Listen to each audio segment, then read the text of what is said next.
बिस्मिल्लाहिर्रहमानिर्रहीम। Scholars group of education के platform से आज क्लास 8 के लिए इनका अगला जो टॉपिक है वो सेट की प्रॉपर्टीज़ के हवाले से है। और सेट के हमने दो प्रॉपर्टीज़ पढ़ी थी, उनके यूनियन और इंटरसेक्शन के हवाले से। आज हम तीसरी प्रॉपर्टी पढ़ेंगे, distributive property of union over intersection.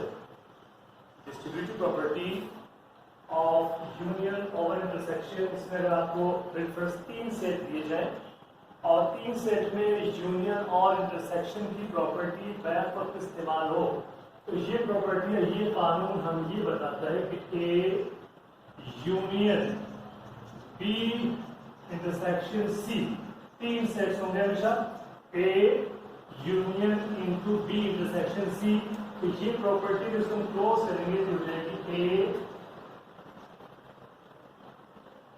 Union B intersection A union C. तो ये प्रॉपर्टी कहलाती है डिस्ट्रीब्यूटिव प्रॉपर्टी ऑफ यूनियन और इंटरसेक्शन। अब इसमें आप इसको प्रूव करेंगे तो लैब इसमें आपको 3 सेट दिए जाएंगे। बुक की एग्जाम्पल मैं आपको दे रहा हूं। इफ एग्जाम्पल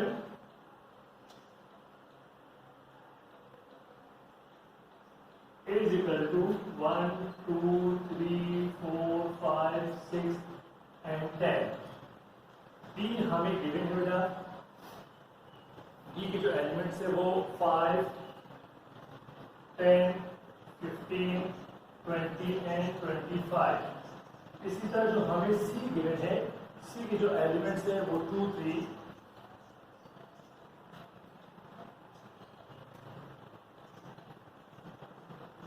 4, 7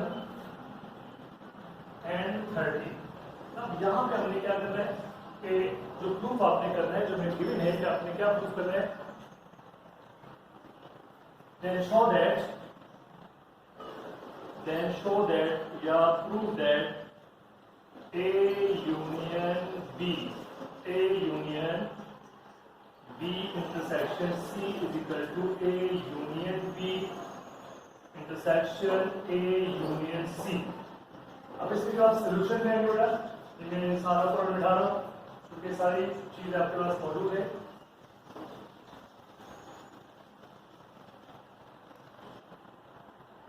सोल्यूशन जब आएंगे बेटा तो आपने सबसे पहले सॉल्व लिखकर या सोल्यूशन लिखकर पहले आपने सेट लिखने होते हैं, जो सेट आपको गिवन है। उसके बाद जो चीज आपको शो करनी है वो लिखना है, क्योंकि स्पेस और टाइम की कमी की वजह से हम ये दोबारा नहीं लिखेंगे। यू समझिए कि यहाँ से आपका सोल्यूशन स्टार्ट है और ये चीज आपने प्रूव करनी है। इसमें आपने A union B intersection C, ये लेफ्ट हैंड साइड आपने लेना है, इसको आपने सॉल्व करना है। लेफ्ट हैंड साइड में सबसे पहले हमेशा आपने, चाहे राइट हैंड साइड हो चाहे लेफ्ट हैंड साइड हो, सोल्यूशन में आपने हमेशा प्रायोरिटी देनी है या आपने फौकियत देनी है। सबसे पहले ब्रैकेट सॉल्व होगी तो बी इंटरसेक्शन सी सॉल्व होगा। B intersection C is equal to B intersection C, B intersection C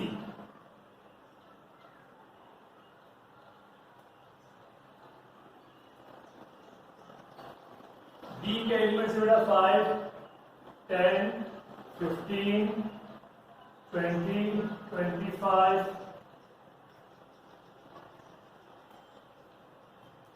and 30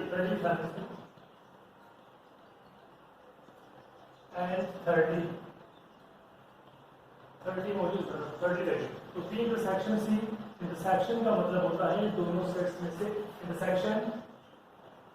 B intersection सी, सी का एलिमेंट्स हमारे पास है 2, 3, 4, 7 and 30। अब दोनों सेट्स में हम ये देख रहे हैं कि इसमें जो कॉमन एलिमेंट्स है वो ओनली 30 है, तो यहाँ पे आ जाएगा 30। तो बी इंटरसेक्शन सी। अब हम मालूम करेंगे A union B intersection C, यानी कि हमने ए का यूनियन करना है बी इंटरसेक्शन सी के साथ। तो ए के एलिमेंट्स हमारे पास मौजूद है 1, 2, 3, 4, 5, 6, 7, 8, 9 and 10 and intersection C, intersection B intersection C, union B intersection C, तो बी इंटरसेक्शन सी की जो एलिमेंट्स है ओनली 1 है, ओनली 30। अब इन दोनों को जब यूनियन करेंगे तो हमारे पास आंसर आएगा 1 2 3 4 5 6 7 8 9 10 एंड 30। ये हमारे पास आया left hand side A union B intersection C, ये आंसर है लेफ्ट हैंड साइड का। इसको आपने बॉक्स में बंद करके शो कर देना है। अब हम देखेंगे राइट हैंड साइड। आरएचएस में दो चीजें शामिल है, एक है हमारे पास ए यूनियन बी, दोनों का यूनियन, फिर ए यूनियन सी, फिर दोनों के यूनियन का इंटरसेक्शन, तो A union B. Right hand side A union B मालूम करेंगे पहले। ए के एलिमेंट्स 1 2 3 4 5 एंड यहां तक आ जाएगा 10, यूनियन 5